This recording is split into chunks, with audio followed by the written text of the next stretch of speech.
علمی اور فنی مہارت۔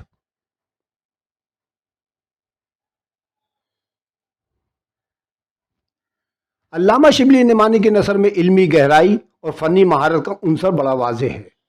ان کی تحریروں میں علمیت کا ایک خاص رنگ ہے، خاص طور پر تاریخ، فلسفہ، ادب اور اسلامی علوم پر ان کی تحریریں گہرے فنی تجزیے کی حامل ہیں۔ ان کے اسلوب میں یہ خوبی پائی جاتی ہے کہ وہ کسی بھی موضوع کو نہ صرف سادہ اور واضح انداز میں بیان کرتے ہیں بلکہ اس کی فنی اہمیت کو بھی اجاگر کرتے ہیں۔ زبان کی خوبصورتی۔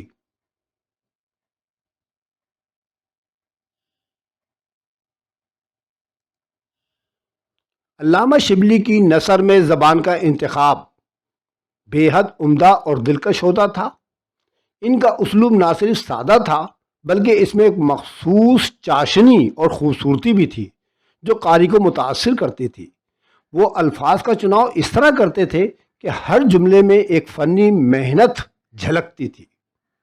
ٹھیک ہے، یعنی میں آخری جملے کی ذرا وضاحت تھوڑی کر دوں کہ وہ الفاظ کا چناؤ کس طرح کرتے تھے۔ یعنی وہ اپنی تحریر میں الفاظوں کو سیٹنگ اس طرح کرتے تھے کہ ان کا ہر جملہ ان کی فنی محنت کو ظاہر کرتا تھا اور پڑھنے والا اس کو جو ہے دلچسپی کے ساتھ پڑھا کرتا تھا۔ نثر میں ادبی توازن۔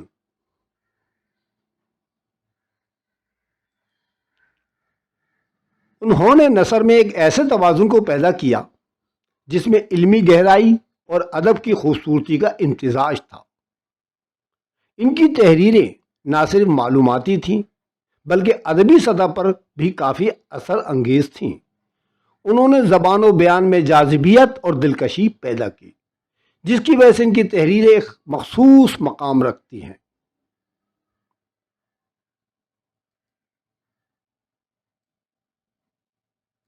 مذہبی اور روحانی رنگ۔ ان کی نثر میں ایک خاص مذہبی اور روحانی رنگ موجود تھا، کیونکہ آپ کا تعلق جو تھا روحانی طور پر تھا، آپ ایک صوفی تھے، ٹھیک ہے نا، اور آپ کو حضرت محمد مصطفیٰ صلی اللہ علیہ وسلم کی ذات سے کافی لگاؤ تھا، محبت تھی، جس کی وجہ سے آپ کے اندر روحانی رنگ موجود تھا، اور یہی ان کی نثر میں بھی نمایاں ہے۔ وہ اسلامی تاریخ اور مذہب کو اہمیت دیتے ہوئے اس کو ادب کا حصہ بناتے تھے۔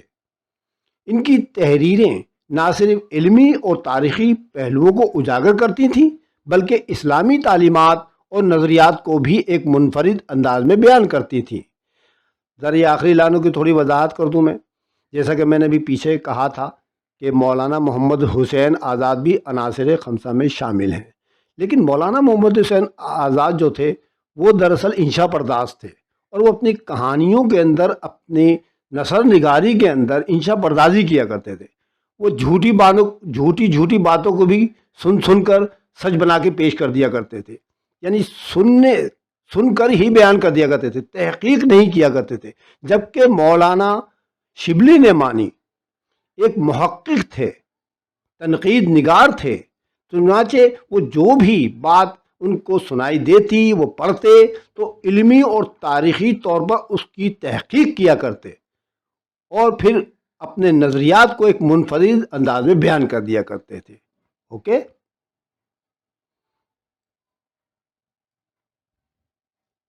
تاریخی تجزیہ اور تنقید۔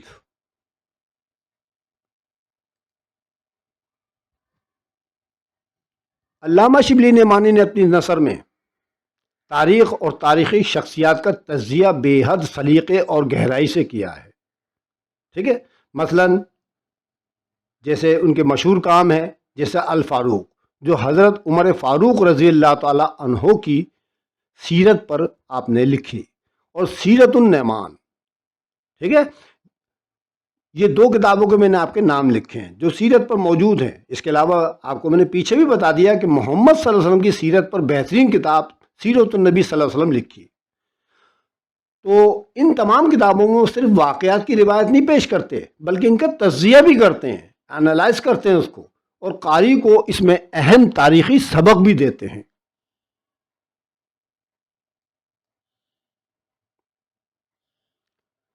تنقید اور تجزیہ کار۔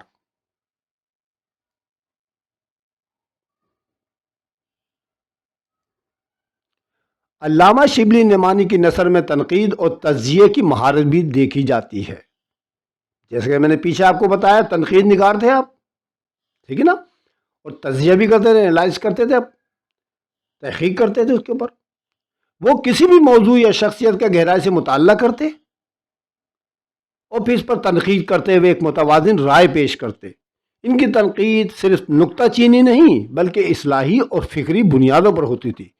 یعنی وہ بلا وجہ کسی پر جو ہے الٹی سیدھی باتیں نہیں لگاتے تھے، نکتہ چینی نہیں کرتے تھے، بلکہ اس کے کردار کو دیکھتے اور اس کے مطابق انصاف کے ساتھ فیصلہ کرتے ہوئے اپنی تحریر کو لکھا کرتے تھے۔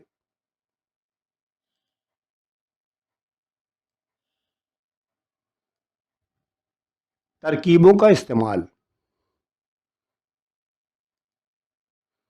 علامہ شبلی نعمانی کے اسلوب میں ترکیبوں کا استعمال بھی بہت اہم تھا۔ ان کے جملے متوازن، مربوط اور خوبصورتی سے تراشے گئے تھے۔ متوازن کا مطلب بچوں کیا ہوتا ہے؟ درمیانے، ٹھیک ہے، نہ زیادہ مشکل نہ زیادہ آسان، متوازن بالکل۔ مربوط، ایک دوسرے سے ملے ہوئے، اور خوبصورتی سے تراشے گئے، جس طرح ہیرے کو تراشا جاتا ہے تو اس کی چمک دمک جو ہے اور زیادہ ہو جاتی ہے، یعنی اس طرح کے آپ کے جملے ہوا کرتے تھے۔ وہ کبھی بھی اپنی نثر میں بے ساختہ جملے یا الفاظ کا استعمال نہیں کرتے تھے، بلکہ ہر لفظ اور جملے کی گہرائی پر توجہ دیتے تھے اور پھر اس کو بیان کرتے تھے۔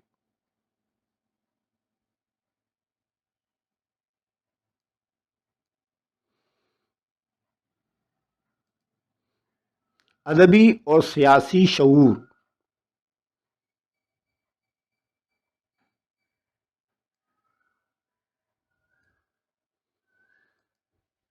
انہوں نے ادب کے ساتھ ساتھ اپنے سیاسی شعور کو بھی نثر میں شامل کیا۔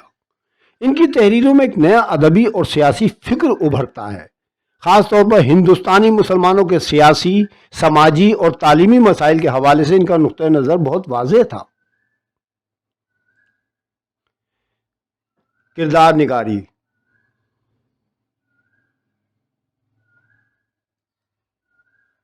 اگرچہ علامہ شبلی نعمانی کا زیادہ تر کام تاریخی نوعیت کا ہے، آپ نے تاریخ پر زیادہ کام کیا ہے، مگر ان کی نثر میں کرداروں کی جو کردار نگاری ہے وہ بھی بڑی خاص اہمیت رکھتی ہے۔ ان کے تاریخی ناولوں اور سوانح حیات میں وہ شخصیتوں کو اس طرح پیش کرتے ہیں کہ قاری کو ان کی حالت زار اور جذبات کا گہرا ادراک ہو جاتا ہے۔ ادراک مطلب پتہ چل جاتا ہے۔ ان کی مشہور تصانیف میں الفاروق، سیرت النعمان، موازنہ ادیان، الفتوحات الہیہ اور شعر و شاعری وغیرہ شامل ہیں۔ اس کے علاوہ اور بھی آپ کی مشہور تصانیف ہیں، میں نے آپ کے لیے سے 4 5 6 نام لکھ دیے صرف، ٹھیک ہے، یہ ان کی مشہور تصانیف تھی۔